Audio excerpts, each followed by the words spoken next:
Everyone hits a bump in the road. What do you do with it? Be inspired as we explore the ways people experience, navigate, and manage the ups and downs and twists and turns in this road trip called life. Welcome to another episode of Bump in the Road. The basic podcast is always free. We also have a premium subscription called Bump 2 that lets you listen in on extended behind-the-scenes conversations with our guests. Check it out at www.bumpintheroad.us. Charlie Hedges is a fascinating person on so many levels. Today, we start our conversation with a project near and dear to his heart, Wells of Life, an NGO that has brought clean water to over 1 million Ugandans. And from there, the conversation takes many directions. We talk about happiness and gratitude in Uganda versus the West. We talk about service and solitude. Most of all, we talk about what creates a life of meaning. Please welcome Charlie Hedges to Bump in the Road. Charlie, welcome to Bump in the Road. If you would, tell us a little bit about Wells of Life. Well, Pat, thank you so much for having me on the show. I really appreciate it. I can't wait to talk about my favorite topic, and that's a charity that I work with called Wells of Life. It's an interesting beginning. I have a podcast as well, and I had the CEO of Wells of Life. I had no idea what Wells of Life was. I had the CEO on the show, and when he told me what they were doing, drilling water wells in rural, very, very rural Uganda. And when I say rural, I mean rural. We are, we can drive as far as off the tarmac. We can drive as far as an hour and a half on dirt roads, potholed ruts in the road, so we can access the remotest areas of Uganda and we drill water wells 100 to 300 feet deep and provide water to villages that have about 1,000 people. And when I had Nick Jordan is the founder's name, and when I had Nick on the show, I was so interested in the show that I ended up purchasing 3 water wells in April. I had him on the show in March. I donated 3 water wells in April. August, I went to Uganda on a donor trip. October, I was invited to be vice president of the board. And the next thing I know is I'm vice president of operations in Uganda. And we do so much incredible work, Pat. We have now provided water in 11 years. We provided water to more than 1 million people in Uganda. And access to clean water, clean water is the first step of getting out of poverty. And it is the cause of diarrhea, dysentery, typhoid. I used to go into villages before we had a well, and I would ask them, and there would be, 100 people, 50 people, and I would ask them to raise their hand if they've had stomach sickness, and 90% of the people would raise their hand because the water is so dirty. They fetch water from groundwater that is very dirty, so dirty you wouldn't put your hand into it. And most of the people, 90% of the people would raise their hand. After we put a clean water well, I go back and ask the same question, and no one raised their hand. That clean water is the answer to diarrhea, which 1 in 5 children under 5 will die because of lack of access to clean water. That's gone away. That's erased. The quality of life has changed. Their health is just, it's just amazing. I just returned yesterday from a trip to Uganda, so I'm a little bit jet lagged. Do you have, why was Uganda originally chosen? Nick was doing schools, was building schools, and he was in an area of Uganda, and he discovered that water was more important than the schools. And he just started a little mom and pop operation, and the next thing you know is it just grew. And about 2017, it was growing modestly, and we had about 200 wells. And then 2017, for some reason, it was a year I joined, but I had little to do with the hockey stick growth. But we hockey sticked, and we started producing 75 wells a year, 100 wells a year. We are now producing 250 wells a year, and it's just the lifestyle. There was a district. It was interesting. There was a district called Mityana that's about an hour and a half drive from Kampala, the capital of Uganda. And we have done so many wells there. I talked to the chairman of the district. It's kind of like a governor sort of role, and he said everybody in my district knows who Wells of Life is. Everybody knows what you do and what you're all about, and we guarantee. One of the things we do is there's a lot of drillers that we call drill and run. They will drill, and it's a piece of machinery. It's a mechanical pump that they will drill, and then they will go somewhere, and within 2 years, parts break, and the well then becomes non-functional. So it was like a 2-year process. We guarantee the well for 20 years, that we have a maintenance program built into our process, that we maintain and repair wells on a regular basis. If a part breaks, something goes out, our wells are non-functional for no more than 1 week. That's incredible. Now, does each well have like a single point where the water's accessed? Yes. We do hand pumps, and hand pumps are used in very remote areas. So it's not like a water system where there's water pipes and they're going into the houses. There is a central well. They have been, and really what this is this has so much impact on women and girls, because women and girls are what they call fetch water. They fetch water from dirty water sources in 5-gallon, they're called jerry cans. They're 40 pounds that they would carry for 4 to 5 miles. And we have now, when we put a well in, our goal is a 30-minute round trip. And what that does is that puts girls back in school, women back in, because women do the work of gardening, and they take care of the food provision. Well, and it would revolutionize cooking. I mean, it would revolutionize every aspect of life. Every aspect of life. Absolutely. That's incredibly cool. It is very cool. I feel such an affinity, such a kinship with the people in Uganda. I've been maybe since 2017, close to a dozen times. I go to two to 3 times a year. Obviously, I didn't go during the COVID years. But this last trip was a 2-week trip, and we just, I get to visit sites, well sites, and they get entire, I wish I could show you videos. They get entire communities together. They are so grateful. That's one of the things I want to talk about, is the happiness and gratitude among the extreme poor. And they are so grateful. They are so happy. They sing, they dance, they have programs that they put on, all thanking us for the wells.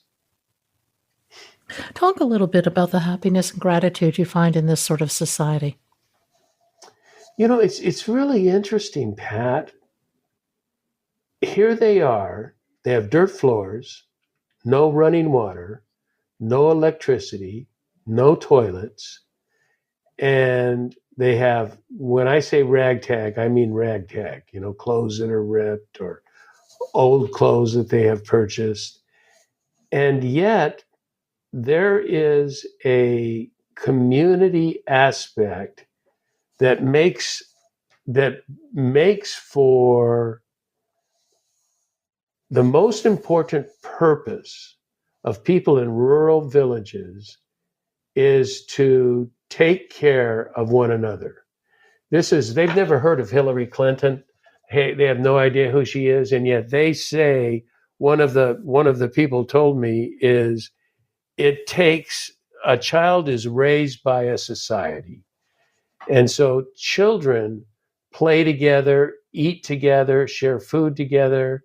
And because poverty is so prominent, they know, misery loves company. They know what it's like to be miserable. They know what it's like not to have not to have food, and if families do not have food for whatever reason, they will supply the communities. They make $2 a day, and the communities will give other people food. So they're all together. A child is raised in a very community-oriented environment, and that creates a sense of community spirit. That this is what they talk about, how happy they are and grateful they are, and they talk about as people get richer in Uganda, and especially in the United States, how isolated we are. They talk about isolation, TV, social media, kids staying in the house. We have no community. We're all by ourselves. We're all alone. And what are we looking at? We're looking at drug abuse, suicide, massive depression of youth. They just do not have that. And everybody I meet in Uganda is a happy and grateful person. It's amazing. It's just shocking. Well, they're not absorbed by these external, what I call baubles du jour, whatever the newest, latest, hottest thing is that everybody chases. And it's ultimately such an empty chase. And I think being a lot more connected to nature, being connected to each other, it offers much more satisfaction in life. Oh, I agree, and it's the way life has been lived historically throughout humanity, throughout the history of humanity. It has been very community oriented. We are, in the agrarian society, it's very community, and even in Uganda, in the slums in the city, there's community in the slums that they are taking care of each other. That's their number one role. And it just provides so much more satisfaction and so much more purpose in their life than just taking care of me and buying my new BMW and my nice house. And it just is unfulfilling because it's a black hole. The ego needs we have in richer countries are a black hole for dissatisfaction. Absolutely. Things will never satisfy whatever it is that you hunger for. The only place you'll ever find that sort of satisfaction is within. It's within, but it's also not. It's within as it relates to community.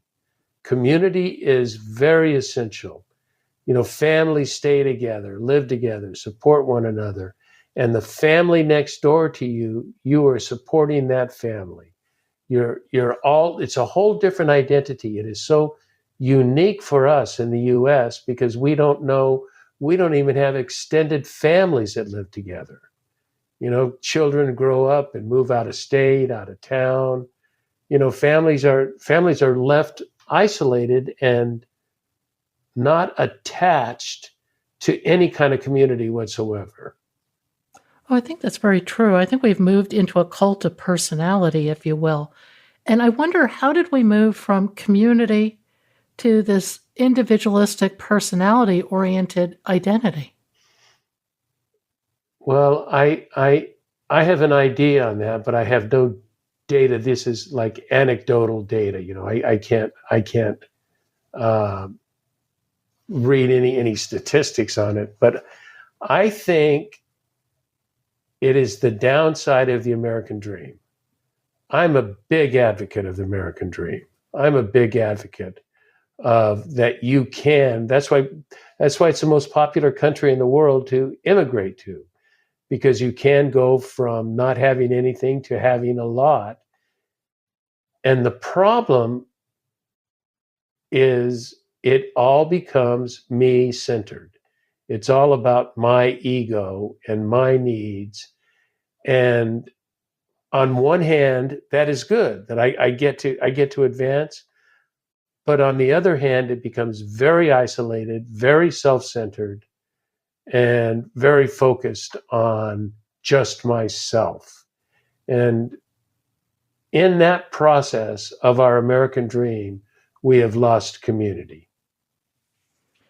Yeah, I think the American dream, which is a very materialistic construct, Yes. forces us to always be comparing, acquiring, and there's no end to that process. And as you say, the downside of the American dream is that we get so caught up with it that we absolutely, in my opinion, lose touch with our inner selves, with our souls. I think that we've become a fairly soulless society, frankly. Oh, that's a great way to put it, Pat. I love that. A soulless society. I have called, in my religious tradition is the late medieval Christian mystics, and it's all about they call it the annihilation of the ego. Is that our ego is very self-centered. I call them the 3 Ps, that we are interested in power, prestige, and possessions. And those lead not to satisfaction. They lead to acquiring stuff, the acquisition of stuff, but it doesn't generate any sense of, it's attributed to Aristotle, and I don't know if it's really true that Aristotle said this. Somebody important did. And that the value of humans in the earth is to contribute to the value of society. The purpose is to contribute to the value of society. And we have lost that. Think of the American West. They were taking care of one another. I mean, they wanted to take care of their farm, their ranch. But it was also when there was time to build a barn, the entire community came in and built a barn. Try to ask somebody to come in and help you build something in your house. Ask anybody for anything. Lots of luck. I know you were telling me a story of someone that you had no electricity or you were missing something in your house. I didn't have heat. Yeah, for about 4 days. You didn't have heat, and one of your close friends knew this and didn't invite you over for the night or for a couple of nights. And in her defense, she's a wonderful person, but she is so wrapped up in her mind and what she's going to do tomorrow, next week, that she often, and this is not a unique experience with her, and she's not unique in this perspective, she's not present. And I see that again and again in many people. And if you're not present here now, you are missing your life. Well, don't you think that's a problem with our American ethos? Is that it is so future oriented. So what am I going to get tomorrow? How am I going to succeed tomorrow and gain my narcissistic needs tomorrow, that today doesn't exist? And that is exactly opposite of developing world mentality. When you go to the rural villages of truly the poorest of the poor, there is no such thing as tomorrow. Truly. I mean, you talk to them, tomorrow does not exist, because tomorrow is the same as today. There is no getting ahead. You're living day by day by day.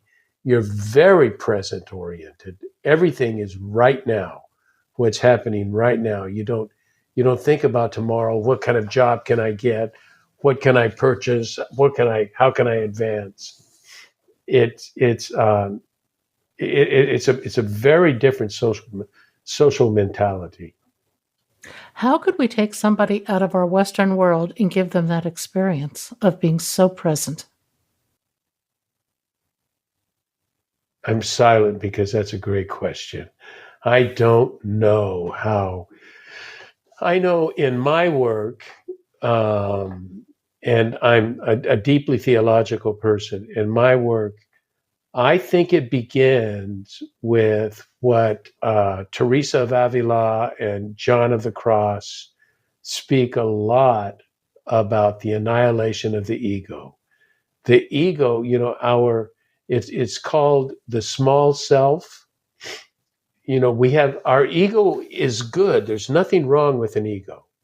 An ego is what we stand on, that gives us strength, gives us support, gives us confidence. But when that ego turns narcissistic and it turns all about me, that part has to be annihilated.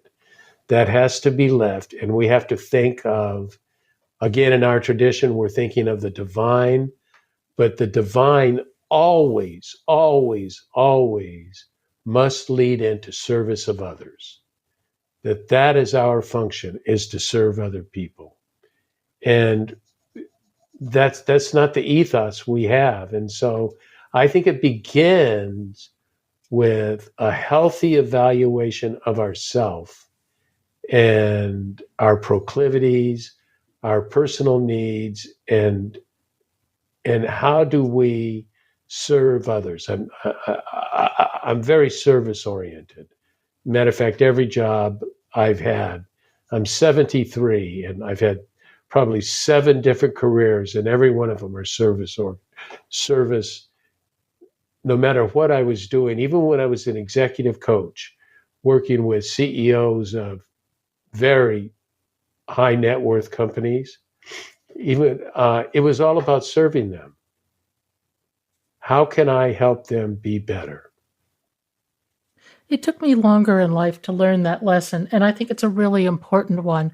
I can remember at one point I was working as an investment advisor, and I absolutely hated it. I had mostly physicians as clients. My ex was a surgeon, so I took some degree of satisfaction from that.